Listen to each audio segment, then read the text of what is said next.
Hello दोस्तों, नमस्कार। मैं आप लोगों का हार्दिक अभिनंदन करता हूं अपने देसी टेरा बार स्टॉक मार्केट यूट्यूब चैनल में। जो लोग फर्स्ट विजिट किए सब्सक्राइब वगैरह कर लें, बेल आइकन वगैरह सेलेक्ट कर लें। ठीक है, चलिए शुरू करते हैं। जैसा कि आप जानते हैं कि 200 डीएमए, ठीक है, 200 डीएमए पे अभी हम सोचे कि एक बार थोड़ा सा डिस्कस कर लें, और जो 200 मूविंग एवरेज से जो नीचे है अपना, उस पर हम एक जितने ईटीएफ हैं तो उस पर एक नज़र मार ले, जहां एक अपॉर्चुनिटी तो बनती है ना, तो उसी पे हम डिस्कस करेंगे। उससे पहले जो लोग फर्स्ट बार विजिट करें, ये अपना फ्री टेलीग्राम है, तो आप इस टेलीग्राम को जरूर ज्वाइन करिए। ठीक है, ये टेलीग्राम है और ये अपना स्विंग का है, और ये स्विंग और शॉर्ट स्विंग का है। तो ठीक है, तो जरूर इसको आप लोग फ्री है तो ज्वाइन कर लीजिए।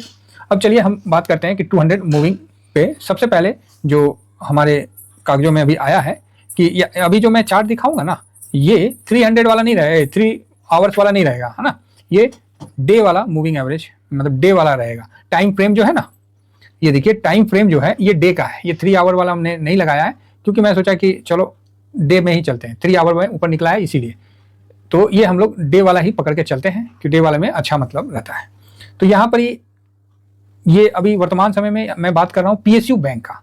तो पीएसयू बैंक हम लोग को अभी 200 मूविंग एवरेज से ऊपर निकलता हुआ दिखा है, जो कि काफ़ी अच्छा है। तो इसको हम लोग यहाँ मतलब बढ़िया मानते हैं, क्योंकि जैसे 200 मूविंग है कि निकलता है ना ऊपर, तो बड़ा अच्छा है। ऐसा नहीं है कि निकल ही जाएगा, आप यहाँ भी देख सकते हैं कि इसको टकरा के धड़ाम से नीचे भी आ गया था। तो फिर अभी ये क्रॉस करके निकला है पिछले डे में, मतलब पिछले 2-3 दिन में ये क्रॉस होकर निकला है, तो अच्छा है। तो 200 मूविंग एवरेज के हिसाब से 78 का एक अच्छा सपोर्ट आपको देखने को मिल रहा है ना। और इससे ऊपर अगर बढ़ता है तो बहुत अच्छी बात है, क्योंकि इसका रेसिस्टेंट भी वहीं पर ही 90 के आसपास है, सॉरी 80 के आसपास है। तो जैसे वो 80 को निकलता है तो फिर ऊपर जाने की संभावना बढ़ जाती है। ठीक है, चलिए नेक्स्ट एक तो हो गया, दूसरा हो जाता है ऑटो सेक्टर भी कहीं ना कहीं 200 मूविंग एवरेज के पास है, तो अच्छा है। यहाँ मैक एंड ब्रेक वाली बात है, ये देखिए ऊपर से बेचारा नीचे आ गया है और 200 मूविंग एवरेज के पास सपोर्ट ले रहा है। अगर देखा जाए तो कितना ऊपर से आया है नीचे की तरफ, तो उसको भी हम एक बार नजर मार लें। तो इस जगह से आप देखिएगा, तो मोटा मोटी ये ऊपर से 17 से 18% का नीचे में अपना लो बनाया था, और वर्तमान में जो क्लोजिंग है वहां आपको 13-14% के आसपास डाउन दिख रहा है। तो ठीक है, ऑटो भी जो है ऊपर से नीचे की तरफ आया है। तो 200 मूविंग के पास से मतलब क्या होता है ना, 200 मूविंग एवरेज जो होता है ना, वो 200 दिन का मूविंग एवरेज के साथ ये लाइन बिल्ड होता है, बनता है। तो उस हिसाब से देखिएगा तो ठीक है, कोई ऐसा नहीं है। और जब भी इसने इसको तोड़ के निकला है तो अच्छा ही मूव दिया है। अब जरूरी नहीं है कि ये मूव आपको 23 वाला यहाँ देखने को मिले, है ना, यहाँ करेक्शन भी देखने को मिल सकता है। तो यहाँ क्या है कि मूविंग एवरेज के पास आ जाता है ना, तो एक तो नहीं होता है आदमी का, वो अंदाज हो जाता है कि चलो 200 मूविंग एवरेज है, अब ये मतलब ओवर सोल्ड नहीं है, ओवर वैल्यूड नहीं है, मतलब ठीक है, ये मतलब कहने का है। चलिए आगे बढ़ते हैं। ऑटो से बात हो गई। ऑटो मतलब ऑटो इंडेक्स को कवर करता है, जिसमें सारे ऑटो का शेयर आ जाते हैं। ठीक है, नेक्स्ट हम आते हैं जो हम लोग का सीपीएसई ईटीएफ। ये सरकारी बैंक है, सरकारी कंपनी है। 103 के 104 के आसपास का हाई था, बीच में तो एक आध बार 105-6 भी गया है, तो वहां से भी इसका करेक्शन काफी हो गया और 200 मूविंग एवरेज से काफी दूर हो गया था। इसलिए हम लोग बोल रहे थे कि भाई ये काफी दूर हो गया, यहाँ मतलब थोड़ा है, इसीलिए हम लोग यहाँ पर ही जो हाई पे था, तो रूल नंबर 20 जो टीबीएसएम का है उसको हम फॉलो करके आगे बढ़ रहे थे। हम समझ रहे थे कि भैया रूल नंबर 20 ही हम लोग का जान बचाएगा, क्योंकि यहाँ पर ही अगर हम बड़ा लॉट ले लेते हैं और नीचे धड़ाम से गिर जाता है तो हालत तो खराब हो ही जाता है, सांसें फूल जाती है भाई साहब, झूठ क्या बोला जाए। किसी ने इस लेवल पे हाई पे 106 के पास लगा दिया, 105 के 6 के पास, और वहां से जब धड़ाम से उसका 16-17% टूटेगा, तब तो भाई तकलीफ तो होती है हर किसी को। ये बात तो हम लोग शुरू में भी डिस्कस करते हैं कि भाई तकलीफ तो होती है। इसीलिए हम लोग क्या करते हैं इस जगह कि जहां करंट मार्केट प्राइस पे बाई करते हैं एक लॉट, तो खासकर इन ईटीएफ के बाद सीपीसी ईटीएफ, ये 10% डाउन पर ही हम सेकेंड लॉट लगाते हैं, 10% डाउन पे। अभी यहाँ 17% डाउन हो गया तो आपका 2 लॉट लग गया होगा। ठीक है, और जिसका भी, और जो रूल नंबर 20 के बेस पे लगाए होंगे, आपको देखिए कैसे हम लोग इसको डिफाइन करते हैं। यहाँ रूल नंबर 20 के बेस पे आपने लगा दिया तो आप बोलोगे हाँ सर हमने लगा दिया। यहाँ जो बाइंग हुआ था हम लोग का रूल नंबर 20 के बेस से, तो जैसे जैसे मार्केट नीचे की तरफ आने लगा 10%, तो कोई भी, जैसे मैं ही हूँ, मैं ही टॉप पे दिया था 103 के आसपास, तो वहाँ पर ही मैंने क्या किया, जैसे वो 5% नीचे आया तो मैंने थोड़ा सा एसआईपी किया। ठीक, फिर मैं थोड़ा सा वेट किया, फिर थोड़ा सा नीचे आया, फिर मैंने 5% देखा कि 5% 6% आ रहा है, फिर उसको एसआईपी की। मतलब 5 से 8% जब माइनस दिखने लगा तो एसआईपी करने लगे, तो वो मेरा वहां से टॉप से घसक के नीचे आ गया। ठीक है, और फिर जब मेरा इस पे 10% डाउन हुआ तो कहीं ना कहीं हम बॉटम पे आ गए, और यहाँ पर ही मैंने अभी प्रॉफिट भी बुक जनरेट किया। तो ये चीज है कि देखिए कोई भी चीज को आप समझ के अच्छा से करिएगा तो वो आपका बेनिफिट करेगा। ठीक है, और इसमें थोड़ा सा आपको पेशेंस के साथ जाना पड़ेगा। सीपीसी ईटीएफ है जो कि सरकारी कंपनियां हैं, काफी मतलब वॉलेटाइल होती है और काफी मतलब इस तरह का होता है, इसमें मतलब उतार चढ़ाव बहुत ही ज्यादा होता है। नेक्स्ट चलिए सीपीसी हो गया, उसके बाद हम आते हैं इंफ्रा। इंफ्रा के लिए हम अलग से वीडियो एक बनाएंगे। फिलहाल हम इंफ्रा आई ETF को हम कवर करते हैं। ये भी 200 मूविंग के पास से जस्ट अभी निकला है, 1-2 दिन हुआ है, तो कहीं ना कहीं अच्छा मतलब देखने को मिल रहा है ना। और यहाँ अभी ये सपोर्ट इस पे बार बार आप देख सकते हैं डे के बेस पे, मतलब ये सपोर्ट ये ले रहा है, यहाँ से निकला है अच्छे से, उसके बाद यहाँ आया, फिर यहाँ आया, फिर यहाँ आया, तो कहीं ना कहीं ये सपोर्ट ले रहा है। तो ये 90-32 का जो है इसको अच्छा सपोर्ट निकल के आ रहा है इंफ्रा का, तो ये कहीं ना कहीं अच्छा है और ऊपर से काफ़ी करेक्ट हो रखा है नीचे की तरफ, तो बढ़िया है। और ऐसे भी ये हम लोग का लॉन्ग टर्म में आता है तो ज़्यादा बेटर है, ठीक है। और फिर नेक्स्ट में चलते हैं, तो नेक्स्ट में मोमेंटम, ठीक है, मोमेंटम 30 आई ETF। तो ये मोमेंटम वाला जो ETF है इसमें काफ़ी अभी नीचे से ये ऊपर की तरफ बढ़ा तो है, लेकिन ये मोमेंटम को कवर करता है, मोमेंटम इंडेक्स को।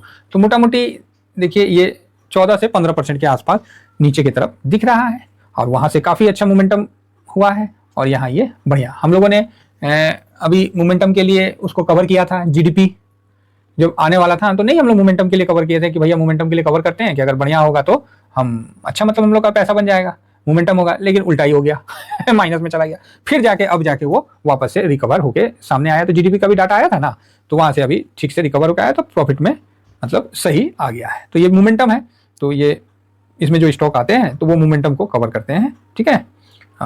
तो नेक्स्ट आगे बढ़ते हैं, और नेक्स्ट हम लोग का ALPL 30 आई ETF है, जिसको हम लोग प्यार से ALPL बेल का पेयर कहते हैं। तो देखिए ALPL 30 आई ETF जो अल्फा है, मतलब निफ्टी अल्फा लो वॉलेटाइल 30, मतलब निफ्टी से बेटर रिटर्न भी जनरेट करे और ज़्यादा वॉलेटाइल भी नहीं हो, और क्या चाहिए, लो वॉलेटाइल। जो इंडेक्स का संरचना है वो लो वॉलेटाइल पे निर्धारित है। तो यहाँ आप देख सकते हैं कि ये भी 200 मूविंग एवरेज के पास है से अभी जस्ट निकला है, गिरावट 15% के आसपास हुआ था, और अभी वर्तमान में ये 9-10% डाउन है, ठीक है। तो अच्छा है, यहाँ पर भी आप मूड मॉल बना सकते हैं। देखिए काफ़ी अच्छा मतलब अभी पॉजिटिव क्लोजिंग के साथ आगे बढ़ रहा है, और कंटिन्यू देखिए लगातार 1, 2, 3, 1, 4 डोजी है, 5, 6 दिन से लगातार ये पॉजिटिव क्लोज हो रहा है, जो कि काफ़ी अच्छा है, ठीक है। तो आप देख सकते हैं कि यहाँ पर लगातार एक पॉजिटिव क्लोजिंग के साथ ये आगे बढ़ रहा है। तो यही बात है सर, मार्केट है, मार्केट में रिस्क बिल्कुल रहता है, और ऐसा नहीं है कि 200 मूविंग से ऊपर चला गया तो फिर वो 200 मूविंग के पास नहीं आता है, और ये भी नहीं आप बोल सकते कि 200 मूविंग को तोड़ के वो नीचे भी नहीं जाता है। हर कंडीशन में ये सब चीज़ लागू है। 200 मूविंग जो DMA है, इससे देखिए जब ज़्यादा ऊपर चला जाता है तो फिर एक करेक्शन होने के उम्मीद रहता है कि 15% के आसपास करेक्शन हो जाए तो बढ़िया है। तो यहाँ पर आपको होता हुआ दिखा, और ये आप देख सकते हैं कि 200 मूविंग से ये ऐसे ही चलता रहा, ठीक है। अब जाके ये यहाँ टच होने आया है, तो आप अगर देखिएगा तो यहाँ जो नज़दीक में देखिएगा, नज़दीक से, हाँ ये अप्रैल मई में पकड़िए, मई 2023 के बाद से इसने 200 मूविंग एवरेज के पास आया ही नहीं। इतना बढ़िया रिटर्न बना के दिया एकदम से एक तरफा, अब जाके ये 200 मूविंग एवरेज के पास आया है और यहाँ वापस से ऊपर जा रहा है, तो ठीक है, अच्छा है। और मूविंग एवरेज को तोड़ के नीचे आता है तो हम लोग को SIP का बढ़िया मौका मिलता है, और हम लोग यहाँ SIP करते हैं। तो अभी ये वापस से ऊपर जा रहा है, अभी आने वाला समय में सेम रिटर्न देगा इस तरह का। देखिए कभी तो यहाँ पर भी ये निकला था, ठीक है, मन में उस समय भी होगा कि सर बहुत रिटर्न बना दिया 2023 में, अब कितना रिटर्न बनाएगा, लेकिन उसके बावजूद देखिए कितना बढ़िया रिटर्न बना के दिया है, ठीक है। और अभी गिरावट होने के बाद ये अभी निकल रहा है, अभी ये भविष्य में ये आगे ऊपर तरफ जाएगा या फिर यहाँ थोड़ा नीचे जाएगा, ये तो भविष्य के गोद में है। लेकिन हम लोग का जो कर्म है वो तो हम करते रहे। अगर ये ऊपर गया और हम लोग का पोजीशन नहीं रहा तो फिर हम लोग क्या करेंगे, ठीक है। हाँ, नीचे गया तो हम उसको स्ट्रेटजी से थोड़ा थोड़ा SIP करके उसको कवर करके चलेंगे, क्योंकि इसको मैं लॉन्ग टर्म में रखा हूँ, तो मैं तो हमेशा इसके लिए पॉजिटिव व्यू बना के चलता हूँ। तो आशा करता हूँ कि 200 मूविंग एवरेज का जो DMA वाला वीडियो है आपको अच्छा लगा होगा। फिलहाल इसमें मैंने टोटल 6 ETF का नाम शामिल किया है, एक बार रिपीट कर लेते हैं। PSU बैंक 20 जो है, दूसरा ऑटो 20 है, तीसरा CP SE ETF है, चौथा इंफ्रा IETF है, ठीक है, पांचवा मोमेंटम 30 IETF है, छठा ALPL 30 IETF है, ठीक है। तो इतना ETF को हमने अभी कवर किया। अब इस दौरान हम मोमेंटम को इसमें जो है लॉन्ग टर्म जो है मेरा वो इंफ्रा और ALPL 30 IETF को हम लॉन्ग टर्म में रखें, बाकी हम स्विंग में इसका यूज़ करते हैं।